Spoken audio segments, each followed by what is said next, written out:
가족을 감동시키는 표현에 대해서 얘기하겠습니다. 가족을 감동시키는 표현은 어렵지 않아요. 입이야 코 밑에 있지요. 그런데 이 코 밑에 있는 입을 말할 때 어디를 많이 사용해서 말을 하느냐에 따라서 음성이 다 달라져요. 감동을 주기 위해서는 성의 있게 말하면 돼요. 안녕하세요. 가족 간의 갈등 해소에 대한 강의를 할 조동춘입니다. 오늘은 우리가 평생 같이 사는 가족들 간에 갈등이 자꾸 생기는 이유가 무엇일까에 대한 것을 먼저 풀어보고요. 거기에 대한 대안을 우리가 하나씩 얘기해 보도록 그렇게 하겠습니다. 실질적으로 가족도 다들 개성이 달라요. 그래서 가족이라면 다 잘 알 것으로 생각이 되어지지만 서로 모르고 있는 부분이 많이 있거든요. 그래서 그 문제에 대한 얘기를 같이 한번 나눠볼게요. 우선 보세요. 원만한 가족 관계를 이루기 위해서는 공개적 부분이 넓어져야 돼요. 이렇게 넓어져야 되는데 지금 여기는 똑같은 사이즈로 이렇게 정리가 돼 있잖아요. 자, 그러면 이 공개적 부분을 넓히려면 어떻게 해야 되느냐? 비공개적 부분이 줄어들고 공개적 부분이 늘어나야 되는데 그렇게 하려면 자아 개방이라는 과정을 통해야 돼요. 그러면 이 자아 개방을 하게 되면 이 비공개적 부분이 줄어들고 공개적 부분이 늘어나게 되는 거거든요. 그리고 맹목적 부분은 뭐냐 하면 나는 모르고 있는데 남들이 알고 있는 부분이에요. 그러니까 남들은 알고 있지만 정작 자기 자신은 몰라요. 그럴 때는 피드백이라는 과정을 통해서 공개적 부분이 확대되어지게 되거든요. 그 다음이 미지적 부분인데 이거는 나도 모르고 남도 모르는 부분이에요. 이런 경우에는 누구도 어떻게 해줄 수가 없어요. 그래서 굉장히 갈등에 시달리다가 한잠을 푹 자고 났더니 이렇게 하면 되겠구나 하는 대안이 나올 수 있거든요. 그걸 통찰이라고 얘기할 수 있습니다. 다시 정리하면 이 공개적 부분에서 비공개적 부분으로 넓혀 나가려면 자아 개방을 해야 되는데 이거는 나는 알고 있는데 남이 모르고 있는 부분이거든요. 나는 알고 있는데 남이 모르고 있는 부분이에요. 이런 경우에 자아 개방을 우리가 제대로 가족 간에 하고 있나 이거를 한번 정리를 해볼게요. 자, 자아 개방을 우리가 먼저 해 나가는 게 뭐냐면 자기를 알려줘야 돼요. 가족에게. 그런데 부모와 자식 간은 가장 가까운 사이 아니에요? 또 부부간은 굉장히 사랑하니까 가까운 사이 아니에요? 근데 나를 상대방이 다 알아요? 몰라요? 모르잖아요. 사실 아이들하고 대화를 해보면 엄마의 어린 시절에 대해서 아이들은 몰라요.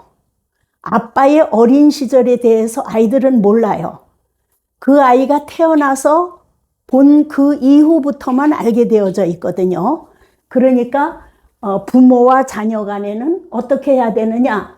자신의 역사를 알려줘야 돼요. 그러니까 이거를 지금부터 내가 살아온 얘기를 할게. 너 들어라. 그러면 그 아이가 듣고 싶겠어요? 그러니까 장난하듯이 어디를 가다가든지 아니면 시장에서 쇼핑을 할 때라든지 이럴 때 있잖아 하면서 한 토막을 얘기해 주는 거예요. 그러니까 우리 아이를 제가 이제 태어나서 바로 키우지 못하고 우리 어머님이 키우셨거든요. 그럼 우리 어머님이 저에 대해서 알까요? 모를까요? 며느리니까 모르죠. 왜냐하면 제가 다 성장해서 어른이 되어서 만난 사이 아닙니까? 그러니까 우리 어머님이 저의 어린 시절을 알 턱이 없잖아요. 그러니까 우리 어머님도 우리 아이에게 저에 대해서 얘기를 제대로 해준 적이 없으세요. 그럼 우리 아이가 저에 대해서 모르겠죠. 그러니까 엄마가 어떤 얘기를 했을 때 아이가 오해를 할 수가 있어요. 너 오늘 시험 끝나니? 이렇게 물으니까 그런데요? 왜 그러세요? 오늘 짜장면 사주려고 너 좋아하잖아. 웬일이세요? 그런데 신경을 다 쓰게. 이런 대꾸가 나온단 말이에요. 깜짝 놀라잖아요, 엄마는. 어떻게 우리 아이가 나한테 저럴까? 그래서 하루 종일 일을 하다가 일이 손에 안 잡혀서 시험 끝나는 시간을 알아가지고 집으로 들어와서 현관문을 딱 여니까 아이의 눈하고 제 눈이 딱 마주쳤어요. 그러니까 아이는 굉장히 긴장해요. 아, 엄마한테 이제 혼났구나 이렇게 생각을 하는 거죠. 그래서 제가 아이를 불러내가지고 차에 태워서 자초지정 얘기를 했어요. 너 오늘 아침에 말투가 나한테 불만이 대단히 많은 것 같다. 무슨 불만이 있는지 나한테 얘기를 해줄래? 그러면 내가 잘못했으면 내가 사과를 하고 고치고, 네가 잘못 알고 있었다면 네가 사과를 하고 고쳐야 돼, 말투를. 이렇게 얘기를 했더니 혼날까 봐 일단 말을 안 해요. 씩씩거리고 있어요. 그래서 얘기를 했죠. 얘기해봐. 너 야단 치려고 했으면 지금 금방 야단 쳤지. 그런데 그게 아니고 나도 나의 문제점이 무엇인지를 알아야 되기 때문에 너한테 물어보는 거야. 아이가 한참 숨을 못 쉬더니 그러면 말씀드려도 돼요? 정말 말씀드려도 돼요? 그래, 얘기하라고 내가 기다리고 있잖아. 엄마는 왜 나를 낳고 젖도 안 먹였어요? 깜짝 놀랐어요. 이 아이가 나한테 젖을 안 먹였다는 거에 대해서 항의를 할 줄은 꿈에도 몰랐거든요. 넌 그걸 어떻게 알아? 그러니까 우리 아이가 하는 말이, 할머니가 그러셨어요. 아이고, 애미 젖도 못 먹고 큰 거. 아이고, 불쌍한 거 우리 애미 젖도 못 먹고 큰 애기. 이러면서 얘기하셨어요. 그때 제가 깜짝 놀랐어요.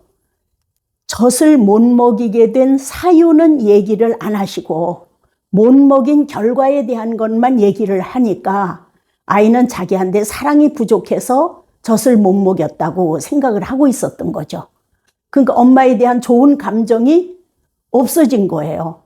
그래서 그 아이에게 젖을 못 먹이게 된 경위를 쭉 얘기를 해줬어요. 너를 출산할 때 엄청 난산을 했다. 그래서 다른 의사들은 수술을 해야 된다고 했는데 내 담당 의사는 끝까지 자연분만을 할 수 있다고 우겨서 자연분만을 하게 됐다. 그러다 보니까 탈장이 되어졌어. 그 치료를 하기 위해서 약을 먹어야 되는데 그 약을 먹으면서 너한테 수유를 하게 되면 그 약이 너한테 간다는 거야. 그래서 젖을 못 먹이고 너를 보호하기 위해서 전몸살을 앓으면서도 내가 견뎌낸 거다. 그런데 너는 왜 내가 젖을 안 먹였다고 생각했니? 글쎄요. 젖이 늘어질까 봐 안 먹였겠죠. 예. 결혼해서 나이 먹은 여자 젖 콘테스트 열리는 거 봤니? 젖이 늘어지면 어떻고 올라붙으면 어때? 여자는 얼마든지 불화자라는 게 있어서 젖이 늘어져도 옷 입을 때 상관이 없단다. 몰랐는데요. 그러니까 본인이 시인을 한 거예요. 거기에 대해서 또 그 아이에게 다른 거는 뭐 없니? 그랬더니 왜 옷은 안 사주세요 저한테? 내가 네 옷을 철철이 사입혀가지고 데리고 들어가면 할머니가 얼마나 서운하시겠니? 그래서 할머니에게 네 옷을 사 입히도록 돈을 드린단다. 할머니가 사주는 옷이 마음에 안 드니? 그거 입고 학교에 가면 촌딱이라고 놀려요. 그래? 그러면 내가 이따금 하나씩 사줄게. 이렇게 해서 아이하고 절충을 해가지고 대화를 나누기 시작을 했어요. 그러다 보니까 저에 대해서 아이는 알고 있는 게 없었어요. 그래서 이것저것 다 얘기를 해줬죠. 그랬더니 그때부터 대화가 통하기 시작을 하는 거예요. 제가 어떤 얘기를 해도 오해를 하지 않고 수용을 하고 긍정을 하는 거예요. 이게 바로 자아 개방이거든요. 이거는 엄마와 우리 아이에 대한 얘기를 했지만은 사실은 아빠와 아이도 그런 관계로 얘기를 해줘야 되고, 또 시어머니와 며느리 사이도 다 커서 만났기 때문에 서로 몰라서 살아온 경위를 얘기해 줘야 돼요. 그래서 시어머니가 살아온 얘기도 쭉 며느리가 듣게 되면 시어머니가 조금 서운하게 할 때도, 아, 그 전에 이렇게 고생을 하고 사셨기 때문에 저런 반응이 나오시는구나, 이렇게 이해를 하고 긍정할 수가 있게 되거든요. 그래서 가족 간의 소통에서 제일 중요한 것이 자아 개방입니다. 자아 개방, 나를 열어라, 이건데 그 여는 거는 바로 내가 살아온 역사를 상대에게 얘기해서 알려주는 거. 아주 쉬우면서도 전혀 못하고 있어요. 그래서 부모와 자녀가 대화를 많이 해야 한다, 이렇게 얘기를 하고, 또 학자들이 전부 부모와 자녀는 대화를 많이 해야 된다고 얘기를 하고 글을 써요. 근데 무슨 내용의 얘기를 해야 되는지는 안 나오니까 그냥 데리고 다니면서 놀고 기분 좋다고 하고 맛있는 거 먹고, 이게 그 아이와 대화를 충분히 하는 건 줄로 착각을 하거든요. 근데 부모의 살아온 역사를 얘기해 주는 거, 이걸 꼭 빼놓지 않았으면 좋겠어요. 자, 그 다음 보시겠습니다. 피드백이에요. 이거는 맹목적 부분을 그 자아 개방, 그러니까 공개적 부분으로 확대시켜 가는 거거든요. 그러면 공개적 부분으로 확대시켜 가는 데는 피드백이라는 게 필요하다고 얘기를 했는데, 이거는 나는 모르고 있고 남이 알고 있는 부분이라고 말씀을 드렸잖아요. 그럼 그건 뭐냐? 내가 알고 있는데 우리 아이가 모르고 있어요. 내가 알고 있는데 우리 남편이 모르고 있어요. 내가 알고 있는데 우리 시어머님이 모르고 있어요. 이럴 때 내가 그분들에게 이렇게 얘기를 해서 일깨워 주는 게 피드백인데, 참으로 이게 어렵습니다. 왜냐하면 잘못 얘기를 하면 상대방이 화부터 내거든요. 그러면 어떻게 해야 피드백을 잘할 수 있느냐 하면, 첫째가 칭찬이에요. 상대방을 기분 좋게 확 띄워줘야 돼요.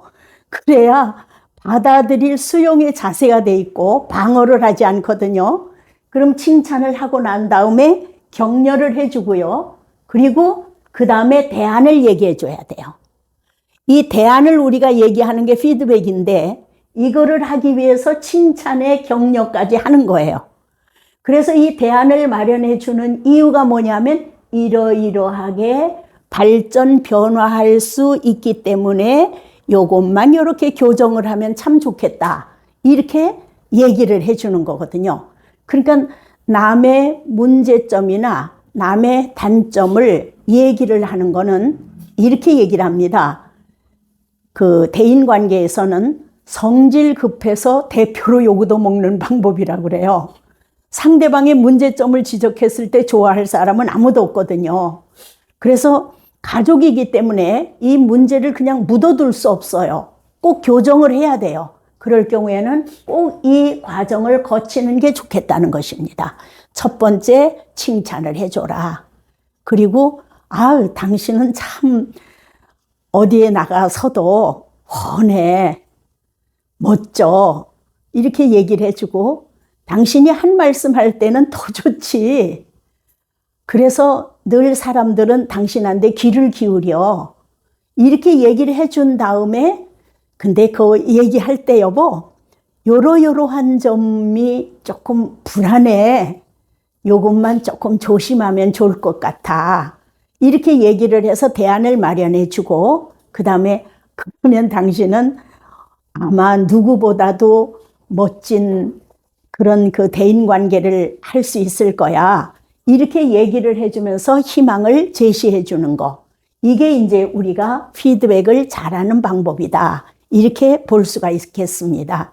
자, 그러면 피드백을 잘 하게 되면은 맹목적 부분이 확대되어져서 공개적 부분이 또 늘어나게 되고, 아까 자아 개방에 대한 것이 이루어지게 되면 비공개적 부분이 공개적 부분으로 늘어나게 되겠죠. 그러면 여기 나도 모르고 남도 모르는 미지적 부분을 확대시키려면 어떻게 해야 되느냐? 통찰이라는 과정을 통해야 된다는 거예요. 그러면 통찰에 대해서 알아보겠습니다.